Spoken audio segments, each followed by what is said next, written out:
Chuck, it's good to see you. I gather it's coming on 7 o'clock in the evening in Israel where you are.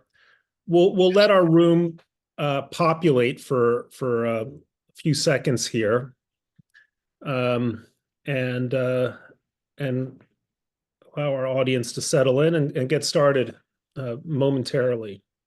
Sounds good.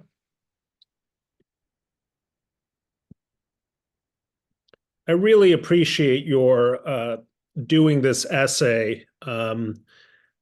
It's distinctive and important, and it was a fantastic addition to our resilience issue. Why don't we get started? Um, Many people who join our Zoom calls are familiar with how we typically proceed, Chuck, but the way this works is you and I will chat about your essay in Sapir for about 40 minutes, and then we open it up to audience questions. And so those of you listening in to this conversation, you'll notice at the bottom of your screen, there should be a Q&A tab. So as Chuck Freilich says things that spark your curiosity, spark a question, put your question in the Q&A, and I will try to get to it. Typically, there are more questions than than we have time for. I'll ask. Don't be afraid to ask tough questions. We have smart people who contribute to Sapir, and they can handle questions that aren't softballs. So I'll favor the harder questions. Chuck Freilich, you were a Deputy National Security Advisor. You're a senior fellow at the Institute for National Security Studies in Tel Aviv. You're speaking to us from Israel. You just wrote a book on Israel and the cyber threat. And for our latest issue, which is, as you can see here, the resilience issue of Sapir, our 13th volume, you wrote a really luminous and I think very important essay, Can Israel's Intelligence Services Be Saved? And the question could hardly be more pressing. Up until just a few years ago, I think many of us on this call sort of regarded Israel's intelligence services almost like the nearest approximation that humanity had to supermen. Your essay, Chuck, begins, of course, with a brief capsule summary of the extraordinary heist in Tehran in 2018 of the largest catch of human intelligence, I think, ever stolen from an enemy's capital. The nuclear dossiers and disks that Iran possessed, proving the extent of their nuclear program. A couple of years after that, the head of Iran's nuclear programs, Mr. Fakhrizadeh, met an untimely end on a road in what, by all appearances, was a very sophisticated Mossad operation. And just 3 years later, the greatest intelligence failure, the greatest security failure, the greatest political failure in all of Israel's history, which was, of course, October 7th of 2023. So let's begin there on October 7th. You register a variety of points about how something like this could have happened.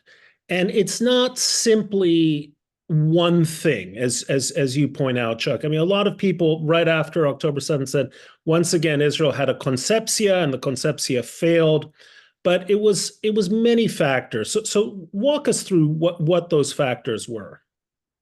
Well, first of all, let me just say thanks for having me and for hosting the piece in Sapir. I'm a long-term fan of yours, as one of the last voices of sanity and reason in American public discourse. So it's a pleasure to be here. Before I get into the failures, let me just say that to a certain extent, the system worked. I'll give you two examples. First of all, a very low-level analyst a master sergeant in Unit 8200, wrote a number of counter assessments. In other words, she was saying that she expected something to happen, something significant. And not only did she reach the head of Unit 8200, which is the Israeli equivalent of the American National Security Administration, in other words, the primary SIGINT and signals intelligence and cyber intelligence collection agency. In the US, it's something like 40,000 people. In Israel, it's something like 10,000 people. Not only did she reach the head of this unit, but she actually reached the head of military intelligence, a major general. So in terms of openness, there was some. It was unfortunately rejected. A second example is actually 8200 got its hands on the entire Hamas attack plan at least a year before it happened. And somehow it got disregarded and dismissed by some of the higher-ups, and the real higher-ups never even saw it. So that, of course, was a colossal failure. But in terms of intelligence collection, it was a phenomenal success. And before we write off Israel's intelligence community, and there are no supermen there, and I think we've long been disabused of some of the notions that maybe people had about Israel in the post-67 era. We're not supermen, we're not capable of doing everything. And at the same time, we still do have what is one of the world's absolutely best intelligence establishments. And it is viewed so by the American intelligence community and other leading ones around the world. But not to put too fine a touch to it, we screwed up royally. It doesn't get worse. And the question is, how did this happen? And I think that October 7th, like all great intelligence failures, all great strategic surprises, was first and foremost a failure of imagination. Mm-hmm. Hamas can't do this. They don't have the capability, so they won't. And contrary information is dismissed. We all know about cognitive dissonance and human cognition, how we process information. Information which is too divergent and too contrary to what we believe, we tend to downplay. Look at what happened to the US in Pearl Harbor. The Japanese can't win a war, so they won't attack. What happened to the Russians in Barbarossa, the surprise German attack in 41? Well, they just signed a non-aggression pact with us. They're not going to attack us. What happened to Israel in 73? Egypt can't win a war without air superiority, so they won't. Well, that wasn't the objective. They weren't trying to win a war. They were just trying to get some things going, and that they succeeded in. Getting a diplomatic process going as a result of the fighting. What happened to the US in 9/11? Who's getting money flight airplane, commercial airliners into skyscrapers? So it's a failure of imagination, and that's probably the biggest problem. And that relates to directly to what you're talking about is the so-called conceptia, the conception or the preconception. Intelligence agencies, much like each and every one of us as individuals, have to have a set of assumptions on the basis of which they function. Imagine if what they had to do every time an intelligence report comes in, and there are thousands, tens of thousands, or in today's world, maybe it's hundreds of thousands of reports every day of various types and shades. Some are very short, some are very long, some are from open sources, some from the most sensitive sources. Imagine if every time a report came in, for example, on Syria. What is Syria? Where is it? What's the nature of this country? What are its military capabilities? Who are its president? Who's its president? What kind of guy is Bashar Assad? What's the history of their civil war, their past wars with Israel, their relations with the United States? You can't do that. So you build various working assumptions about how Syria, or in the case of what we're talking about, Hamas, how they function. And can I interrupt you for Sure, 1 second? sure. Because the idea of failure of imagination is not a new one. I mean, I remember reading the 9/11 report, which talks at length about failure of imagination. Israelis have been speaking for years about the imaginative failure to understand that Sadat might have goals that could be achievable short of a total victory, that he was different from Nasser. And in fact, intelligence organizations, as far as I know, all of them have sort of team B exercises to test the reigning assumptions. They do this almost as a matter of course. It's good management at any intelligence agency. So why did nothing like that, or perhaps something like that did happen, and it didn't reach the level of being actionable? So after the Yom Kippur War, I think I personally think that it's an even greater failure than October 7th, because the nation's very existence was in danger at the time. That wasn't the case here. The difference was that it was right on the border, people slaughtered in their homes. So emotionally, maybe the impact was a little harder. But after the Yom Kippur War, first of all, intelligence assessment divisions were established both in the Mossad and the Shin Bet, in addition to the longstanding one in military intelligence, which was until then, and to this day for that matter, the primary intelligence service in Israel, the biggest. That was one thing, because the idea was to encourage assessment pluralism, to have more than one assessment at any given time, at least about important issues. And the other thing that was done is exactly what you're alluding to, red teaming. And a red team was established in the intelligence division of military intelligence. Now, there are two problems with that. One is that when someone's function is known by everybody around them to be the contrarian, then after time, they start poo-pooing the assessments. And you have to be able to make an extraordinarily good case to get around that, because here maybe you've got one expert on the field versus the entire assessment team responsible for that field. Why should you doubt what, to make up a figure, the 10 or 15 people are saying when you're one person working on 10 different fields? Mm-hmm. And so red teams tend to get at least partly poo-pooed over time.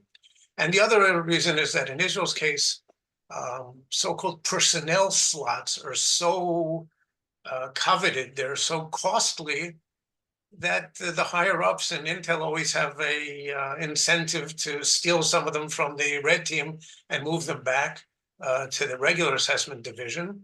And the red team had been basically gutted in military intelligence before that. One of the points that you raise in your piece, which I thought was both obvious and underappreciated, is that no matter how much intel you have, few countries, even the United States, given the scale of the threats we face here, will ever have the resources to cover every conceivable eventuality. And in Israel's case, one of the points that you make is that, Israeli security officials are dealing with everything from the possibility of quasi-random stabbing attacks in the streets of Jerusalem to cyber threats coming from Russia or other actors, to Iranian drones and cruise missiles and ballistic missiles, and then Hamas. And so the question then becomes for any Israeli political leader, well, how do you match the threat horizon to resource allocation that's realistic at any one time? And I ask this question, or I raise this point with this question, whether that is essentially an exculpatory factor for the Netanyahu government in terms of its performance on the eve of October 7th. Well, if you can't handle the job, maybe you shouldn't be there.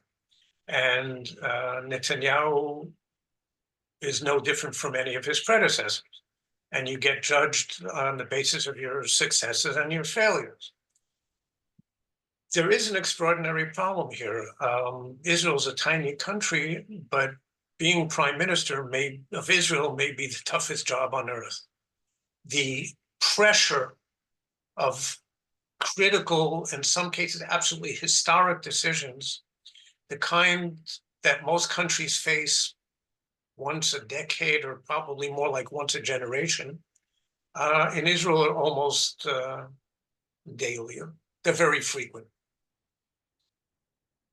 Netanyahu was criticized because he allowed himself to spend the weekend in the US now to be out of Israel as prime minister for a day or two. I mean, the entire situation really can change.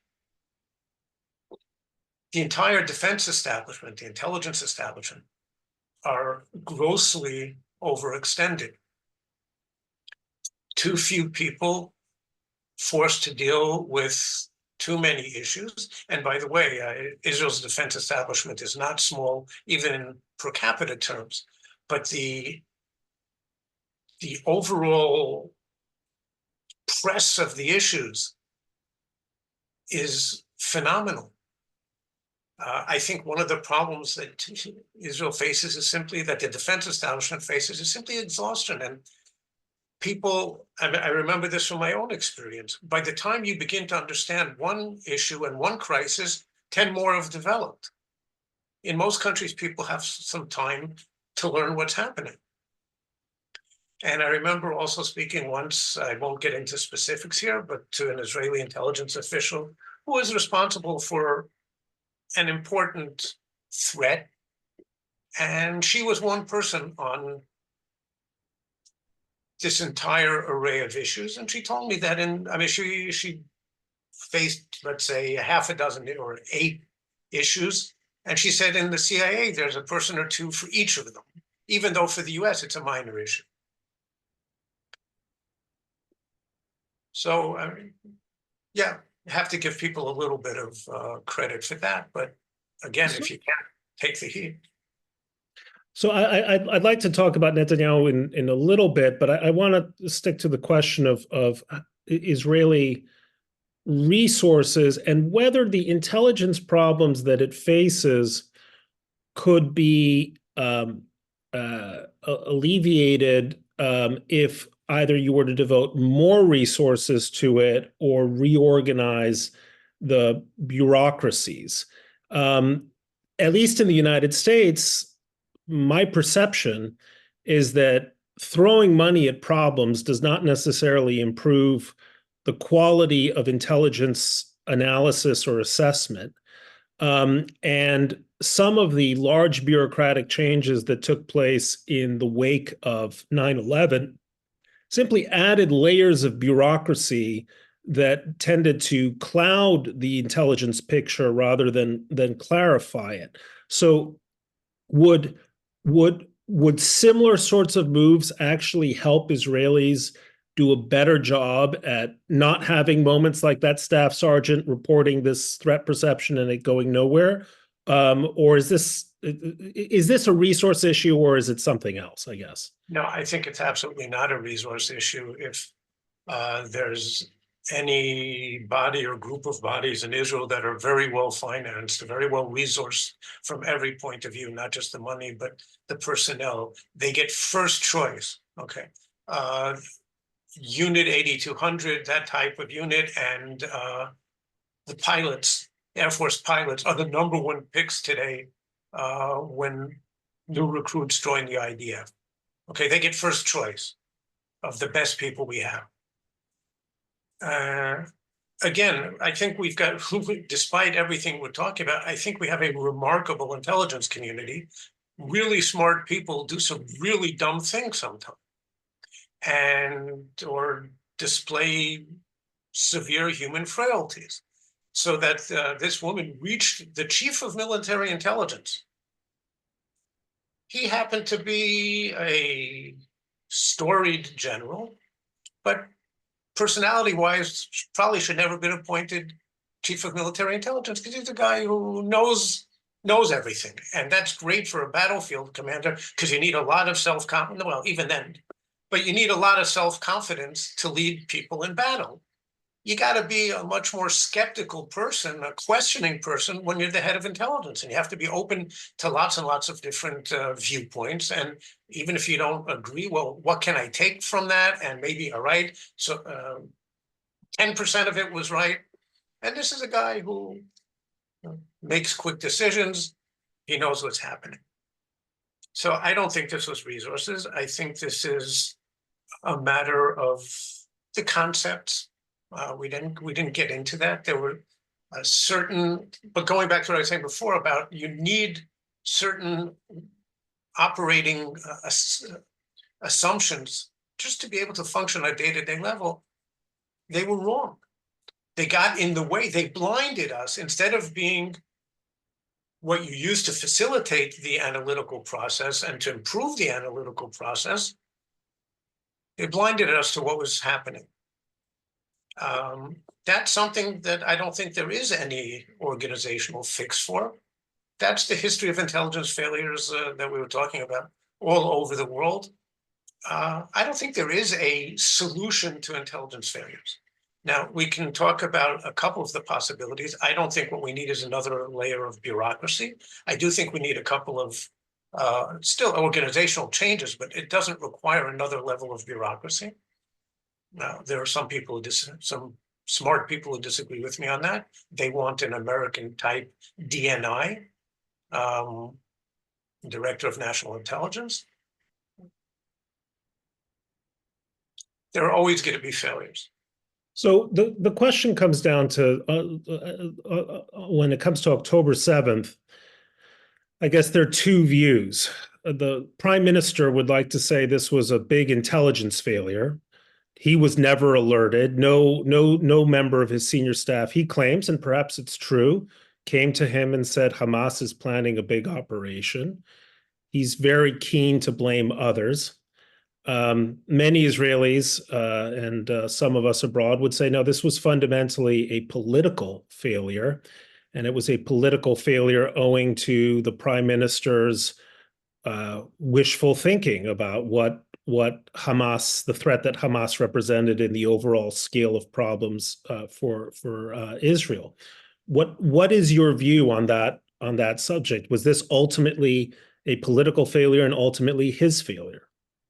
Well, I think there's a lot of blame to go around. The intelligence community failed abysmally. And it doesn't matter who the prime minister is. It's their job to present the correct assessment. And if they don't, they bear responsibility for that. And the IDF bears responsibility for not having been prepared for the intelligence failure. Now, the prime minister may be right that he wasn't told that Hamas is going to attack on October 7th. But he, just from the open source record, he had been informed repeatedly over the preceding half year that there were a lot of warning signs out there that something was happening. Now, there was the conception of which he was a primary architect. And one of the problems is that he partly, at least, forced this down upon the intelligence community. Not in the sense that, this is it, you must take it, but in the sense that dissenting voices aren't really heard or they're discouraged. Then there's the fact, it became sort of the accepted wisdom that, oh yeah, we can continue ignoring the Palestinian issue by maintaining the separation between the West Bank and Gaza. And to that end, it's also good to keep Hamas in power and strengthen them even. Now, that was partly based on an assumption that the intelligence people accepted as well, which was that we seem to have partly tamed Hamas, not that they've given up on their fundamental character or fundamental objectives, but at least for the meantime, they want to focus on domestic issues on the economy. So he bears blame, I think, for at least partly forcing this approach on the intelligence system. Then there's the judicial overhaul, which people may no longer remember. It's been a year, but for the previous, what was it, about nine months, Israel was tearing itself apart at the seams. The IDF and the intelligence community were coming apart, literally coming apart. People were afraid of civil war, were afraid of units not showing up for duty. The military brass, the chiefs of intelligence, were simply devoting well, it would have been disproportionate in any event, but a grossly disproportionate amount of their time to simply trying to prevent the IDF, the Air Force, from coming apart. The commander of the Air Force is constantly having to meet with pilots, primarily reserve pilots, to say, do not refuse to show up for duty. We need you. Now, it's not as if these guys didn't know it. They thought that they were trying to answer to a higher good here. This came out. I'm not saying anything in this call that isn't open source. The Mossad gave its employees special permission to participate in the anti-government demonstrations because normally civil servants aren't allowed to. Now, they did that not as a political act, but because otherwise half the agency might have resigned. And the brass and the intelligence chiefs repeatedly said to Netanyahu, this is tearing us apart. And by the way, it's encouraging our enemies who think that they can take advantage of this to attack us. And you didn't have to be an intelligence chief. I wrote it in numerous places. I don't remember if that was one of the things that you wrote as well. But I mean, it was clear to everyone. So I think he bears great responsibility for the conception and for the judicial overhaul. Let's talk about now. Let's move forward and look at the range of threats and questions of analysis that bear on Israel's security. And the first one that's on my mind is the North, is the Hezbollah. You've been in this business for a long time, thinking about it for a long time. Is this a question of when, but not if, that Israel will soon find itself in a major war in the North? Are there things that we should be thinking about that maybe aren't out there yet? I mean, what are you thinking about when you look to the North? Well, I'm looking with great concern, because if Hamas turned out to be an infinitely greater threat than we thought, well, we know Hezbollah is a huge threat. Again, if Hamas had something like 30,000 rockets when the war broke out, Hezbollah's got something like 150,000, including long-range ones. It's a small percentage of the arsenal of the 150, but even 10,000 is a lot that can hit Tel Aviv and way below. Most of them are up to Haifa, but Haifa is a big city in Israel as well. And what makes it particularly dangerous is that in recent years, they've developed a precision arsenal, meaning that they don't just aim it at Tel Aviv, but you can target something very specific down to a yard or so. And what this means is that for the first time in the history of the Arab-Israeli conflict, there is an Arab force that will have the ability to do a number of things. First of all, to disrupt mobilization processes, to hit the mobilization centers and the arms warehouses. They will be able to hit Israel's most important military capabilities, first and foremost air bases, and try and put them out of operation, even if briefly that would have a huge impact on Israel's warfighting capabilities. They will be able to hit civilian infrastructure, which also serves the army, by the way, but whether it's the major electric generating plants, whether it's the water system, whether it's the communication systems.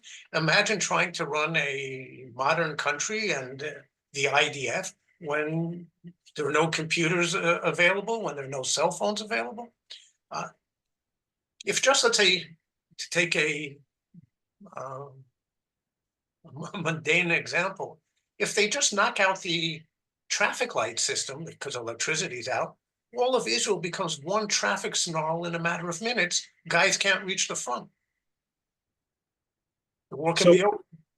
So listening to And, you, and just one other point to add to the joint, they can also hit command and control, whether it's the prime minister down to the tactical communications nodes. So this is a totally different war, and they can also overwhelm the defensive systems, Iron Dome, etc.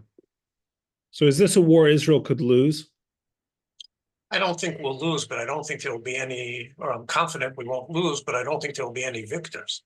The Israeli home front, I talked about the strategic targets that will be hit, but to slightly overstate the case, and only slightly, there won't be an apartment building in Israel that won't be hit in the course of this war. Lebanon will be totally devastated, not just Hezbollah, but Lebanon. And the good news here, to the extent that there is any, is that the Lebanese public knows this. They're still angry at Hezbollah for starting the 2006 war, which led to Lebanon being hit extremely hard. And they know that this time it's a multiple of that. So that's been the restraining factor, the deterring factor for Hezbollah. But the fact that Lebanon will be devastated is of very little comfort to us.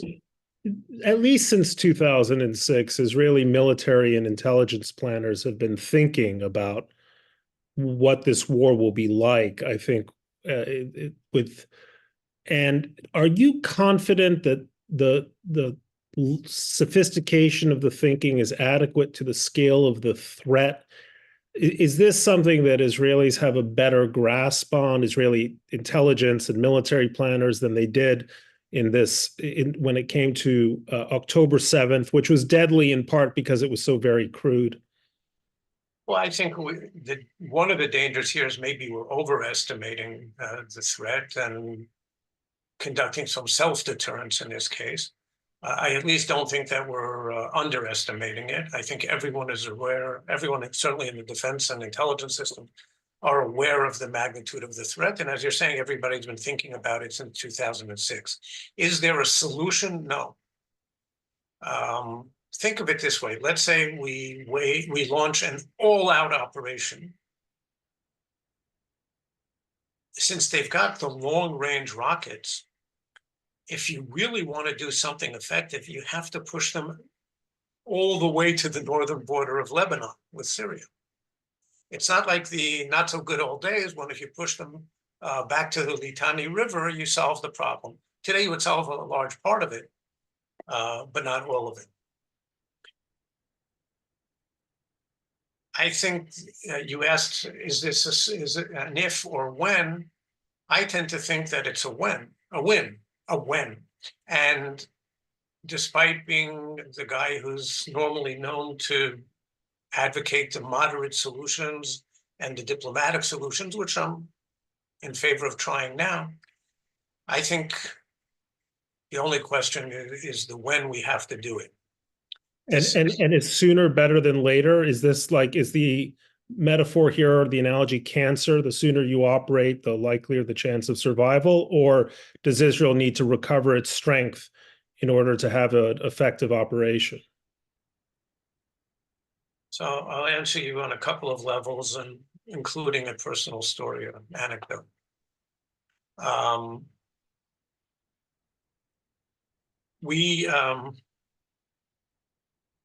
I'm sorry. Remind me the first part of the question. Well, is sooner better than later is the question. Right there. In normal circumstances, I would say sooner, but we're not in normal circumstances. We had the devastating impact of October 7th, and Israel is still reeling from it, and the IDF is very overstretched, not to say exhausted after 9 months. Remember, most of the IDF are reservists, and there are a lot of guys who have done 6 months and more of duty since then, and they've got families and they've got businesses that have been ruined, and they're students in university, and they want to get back to their lives, and they've got really pressing issues to deal with. And despite what I believe remarkable response by President Biden, there are still limitations on weapons stores, and the IDF could use some more time to prepare, even though it is ready. it's used the time to make itself ready. I think the biggest problem is Israel's international standing and primarily the relations with the US. I thought that we were heading to a crisis with the US long before the war broke out. And I think the war temporarily postponed it, but intensified it. While Biden was there, I had no fundamental concerns. I think he would have put a lid on things. Trump, I think, is totally unforeseeable how he'll handle things. And Harris is as yet untested on Israel with some reason for concern. Let me, I want to try to think a little imaginatively about future crises, but one aspect that has come up in the recent days is that there's been talk of the Russians supplying the Houthis with the kinds of missiles that could really threaten shipping in the region and presumably also threaten Israel. And the threat picture is not just Hamas or Hezbollah or even Iran. It is Iran as the patron of these powerful proxy groups, and Iran also as the ally of Russia and China, a kind of a new sort of Axis powers in world affairs. And how does that possibility that Russia could, for example, arm the Iranians with increasingly sophisticated weaponry as a thank you note for the drones that Iran has provided the Russians, how does that change Israel's strategic equation? I mean, what does an Israeli military planner do looking at that broader geopolitical picture? Well, first of all, you're absolutely right. It's not just Hamas. It's not just Hezbollah. It's the Houthis. It's various Iranian-affiliated militias in Iraq and Syria, and it's Iran itself. And Iran seems to believe that this axis of resistance, as they call it, has not only succeeded in, let's say, equaling or forestalling what was heretofore Israel's overwhelming strategic or overwhelming conventional superiority, but maybe even gaining superiority over us. Now, whether they're right or wrong, and I tend to think that they're wrong, if they believe that, and they seem to believe that today, then that has a big impact on how they operate and their willingness to take risks. Now, one of the things that they will undoubtedly want is to get a payback from Russia. They will want very advanced weapons in exchange for the drones that they provided in Russia's hour of need. And I think the Russians will do it. We'll probably see the latest Sukhoi fighters, their equivalent of the American F-35. We will see maybe the SA-4, their most advanced anti-missile system. We will see other things.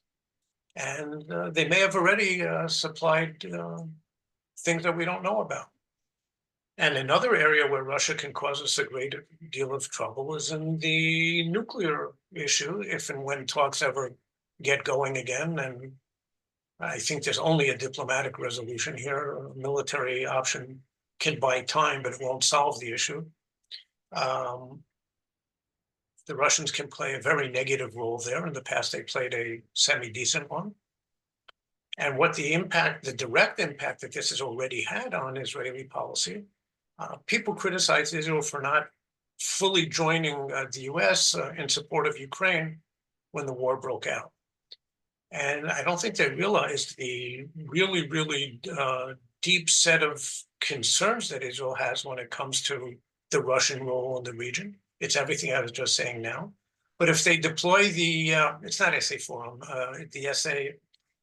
Yeah, no, I know what you mean. It's a surface to air missile, their equivalent of Patriot. Their most advanced system. I'm using the wrong term, but it's their most advanced system. It is extremely effective. The S-400, I believe. The S-400, right? Exactly, the S-400. They withdrew the one that they had from Syria when the war broke out in Ukraine. They can redeploy it. they can move it into Syrian hands, Iranian hands, right in Syria. One of the reasons that Israel did not want to come out against Russia when the war first broke out in Ukraine was because we were scared stiff that they could shut down Israeli airspace, that we could no longer operate over Syrian territory to try and attack the Iranian buildup in Syria. So yeah, of course, Russia has a big impact on Israeli thinking.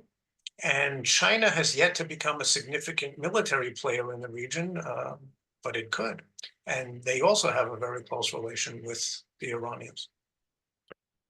Well, we like to keep things as depressing as possible at Sapir. So with that, on that note, I'm going to turn to the questions of the participants on this call.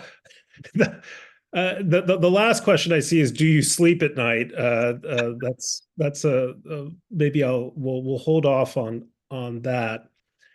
Paul Ross wants to know, does Israel have the capability of unleashing a strike on Iran of the magnitude that would cause Iran to change its strategy or tactics? Well, the question is whether we're talking about something that could put an end to the nuclear program, or are we talking something which is not directed against the nuclear program? I think the day when the nuclear program could have been taken out militarily is behind us. Even the US can't destroy it completely, because even if it does, the Iranians have the know-how and can reconstitute it in relatively short terms, and maybe a couple of years, 3 years. Israel probably can't, or may not even be able to do that anymore. They've dug it so deep below a mountain and in a new underground fortress that they've built. Maybe only American, there's the massive bunker buster, what some call the mother of all bombs, which is maybe the only thing that can do it. Can Israel hit Iran in ways that might create some deterrence, some at least hesitation on their part? I think yes. And my own view is that we have to start doing that. Until now, what we've done is maybe played their game in the sense that we've tried to restrict the battlefield to their proxies. The Hamas, the Hezbollah in Lebanon, a week ago, the Houthis. And they don't pay much of a price for that, or any price. Now, of course, the problem with hitting them directly is, are you starting a much bigger war? And a war with Iran will, since it will bring all of the proxies in, will be even worse than the war just against Hezbollah that I was talking about. And Iran itself, today, if until 4 or 5 years ago, Iran had a very, very limited ability to hit us directly from their own territory, massively by Hezbollah, but not from their own territory. Today, they've got quite a significant capability to hit us from their own territory. And the UAV threat has become problematic because we don't have good defenses against that yet. We probably will in a couple of few years, but not yet. Let me turn to another question here, which is from Fern Levitt, who asks, when Israel knew about the tunnels in Gaza and knew about the purpose of the tunnels, why was no action taken? Well, we knew that there were tunnels, and we destroyed some of them over the years. It's not that anyone was blind to the fact that they were digging tunnels. No one had the vaguest idea that it was anything on the order of magnitude that it turned out to be, literally a few hundred miles. But let me ask you that, let me follow up there.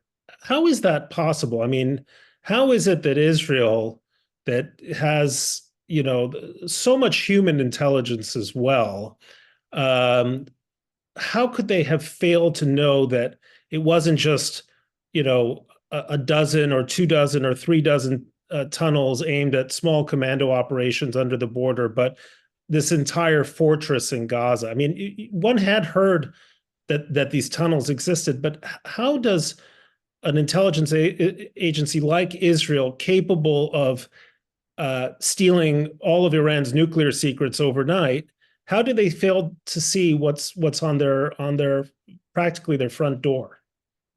That's one of the things that the Commission of Inquiry, if and when it's established, will have to find out. It's mind-boggling. And just to give one simple example, I mean, what did they do with all the dirt that they dug out? Where did it go? How did we miss this? I think your expression says it all. Gary Applebaum wants to know, does Israel have adequate intelligence to know when Iran is close to having a functional nuclear weapon? And he says weapon, not just quantities of enriched uranium. Well, I mean, they're already a threshold nuclear state, meaning that they can break out in short order. They're still thought to need maybe a year and a half, 2 years to go from just having all the necessary highly enriched uranium, which they have today, to an actual weapon. Will we be able to know about that in time? Not sure. It's something that can be done in small facilities. It's not like the uranium enrichment, which has to be done in big factories, big plants. So Iran seems to be extremely penetrated by Israeli and American and Western intelligence, but you never know what you don't know.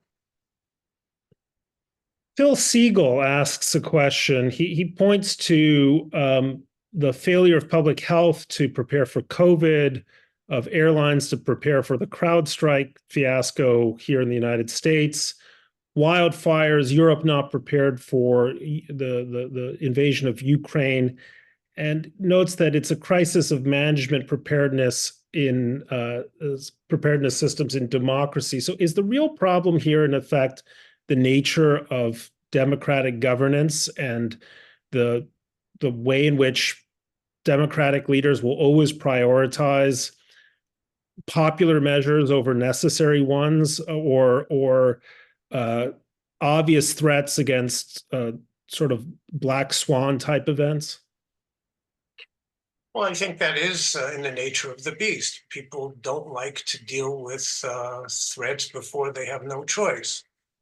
They're costly, they divert attention from other priorities. But I wouldn't berate democracies too much, because I don't see that Putin has made such great decisions, and Xi seems to have made some rather poor ones in China as well. And not all of the decisions by the supreme leader in Iran have been that brilliant. So these are problems that we all face, and at least democracies have corrective mechanisms that the non-democracies do not. Abigail Gurdievsky raises the question of the West Bank. And, prior to October 7th, Israeli military planners, officials were very worried about the situation in the West Bank. Much of the Israeli army was deployed there for the fear of another intifada. Do you think that we could see an eruption in the West Bank as things seem to be cooling down in Gaza? What's your assessment? Well, the remarkable thing is that the West Bank has remained relatively quiescent since the war broke out. There have been enough attacks, but has that surprised you? Yes. And why do you think it is? I don't have a good explanation. I think maybe when the war first broke out, they were as thunderstruck as everyone else. Look at what happened there just a couple of years ago, when over not very major incidents on the Temple Mount, the whole West Bank was inflamed, and it led to the previous round with Hamas. I don't know why it hasn't happened this time. Do you think the scale of destruction in Gaza has had a chastening effect on Palestinians who might be tempted to start another intifada? Well, by now, I'm sure for many people, the answer is yes, but that doesn't explain why they didn't get involved in the beginning. The young people who no longer remember the second intifada, I think, and since they're removed from Gaza, I think many of them are chomping at the bit and they're waiting for an opportunity. It's going to be an ongoing problem no matter what happens. If miraculously there's peace tomorrow, we're going to have ongoing terror threats from the West Bank. And that's not going to happen. So we'll continue to face the problem for a long time. Do you see any possibility of uh, something like an Arab mandate for Palestinian area territories, at least starting with Gaza? What role do you see for the so-called Abraham Accord states to assume security responsibilities, reconstruction responsibilities once there's some kind of quasi-resolution in Gaza? I think their willingness and ability to really play a constructive security role is limited. They can certainly help greatly on physical reconstruction. They can finance that. They can help facilitate it in other ways. They can hold the hands and provide political cover for whoever the next governing body is.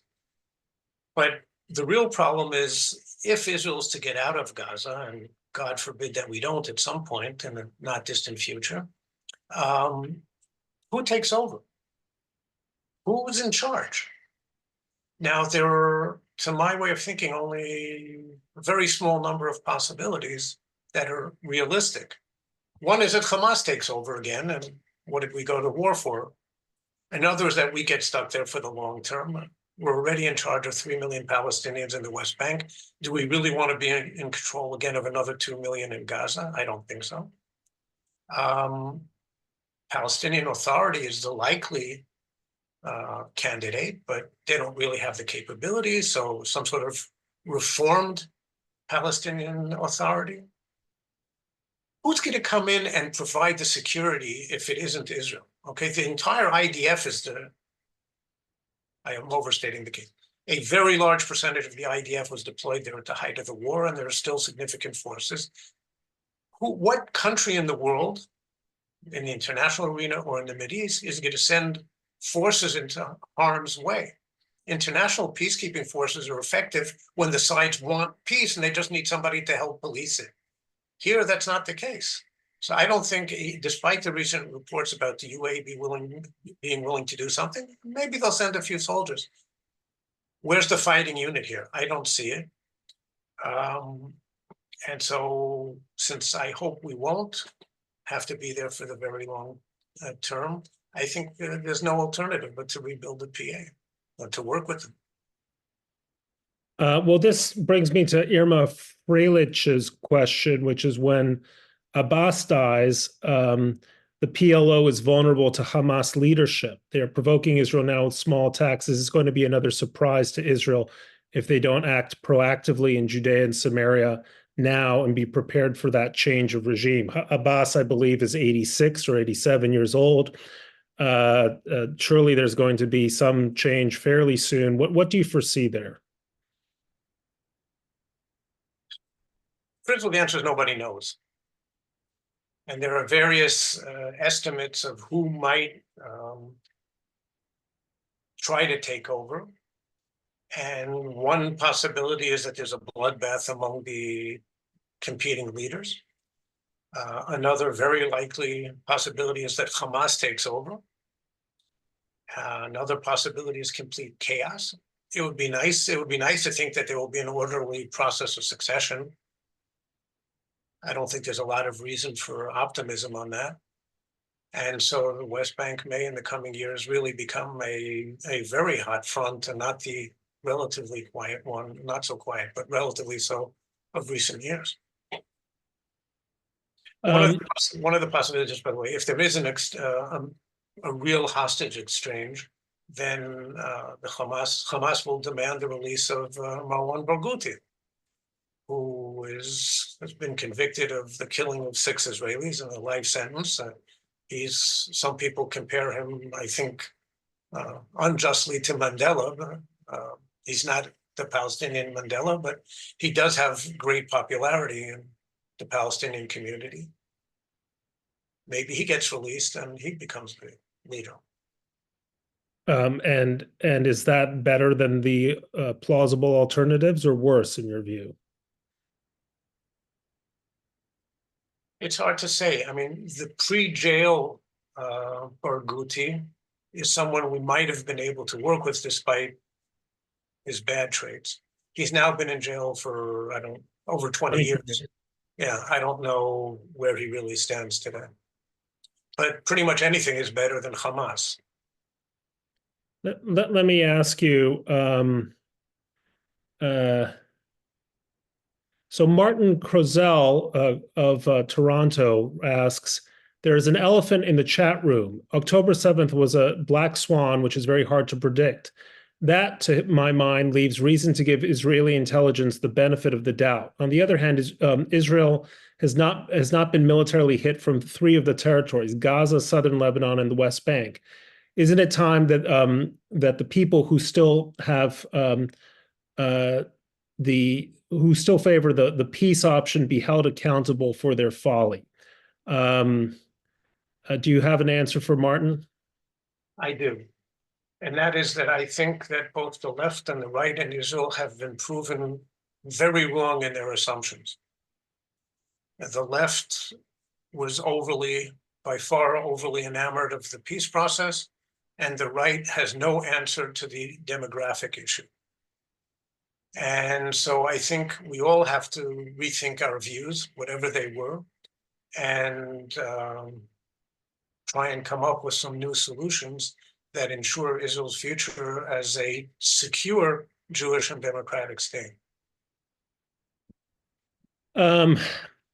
So with 3 minutes to go, Chuck, I thought we were at the most depressing point possible at the end of our 40 minutes, but now we've sunk even further, and I only mean that as a compliment. What, if anything, gives you, as someone who's been in the thick of these strategic questions for a whole lifetime, gives you any optimism? Why continue to live if you're a Jew in Israel, if the strategic picture looks so as bleak as you seem to have just described it? It's always been bleak. For as long as Israel's been around, certainly pre-state days, it's always been bleak. In the first few decades, we thought that and I think correctly, that we faced a real existential threat. I don't think we have actually since the peace with Egypt, but certainly in recent decades. And unless Iran goes nuclear, I don't think we will face existential threats. I'm differentiating existential from severe. Hezbollah, Hamas have become severe threats, but they're not existential. I'm old enough to remember the Yom Kippur War vividly, when there was fear for Israel's very existence. And our population, the Jewish population, was about 3 million at the time, and we lost almost 3,000 guys. And, well, October 7th started with an incredible screw-up, 1,200 people on that one day, but we've lost 350-something guys since then, which is out of a Jewish population of 7.5 million. Israel, I believe, is a very, very strong country. We remain a regional power, a major regional power, maybe the strongest country in the region. We still have a extraordinary and very dynamic economy, which is now going to go through a tough period, but it'll rebound. The people of Israel are phenomenally resilient and phenomenally creative and innovative. And I think we're going to have a very good future. Yeah, we're going through a miserable period. Yet, it'll be okay. Well, on that hopeful, prayerful note, I want to thank you, Chuck. You wrote an extraordinary essay for us. The whole issue, if I may say, is extraordinary. There's a lot of good stuff in here, as there is in every issue of Sapir. But the best part about Sapir is our relationship with our audiences and our effort to maintain a Jewish conversation and to provide ideas for a thriving Jewish future. That is what this magazine is about. We will continue to do this. You are, Chuck, one of many distinguished people we've had in these conversations, from American politicians like Richie Torres, Noah Tishby, just not so long ago, Lionel Shriver, the great novelist, We have these on a regular basis, and we rely on our audience for your questions and your interest and your sustained support. So thank you so much for being part of this. I hope you have a fantastic rest of your week. Thanks, and thanks again for having me. Thanks, Chuck.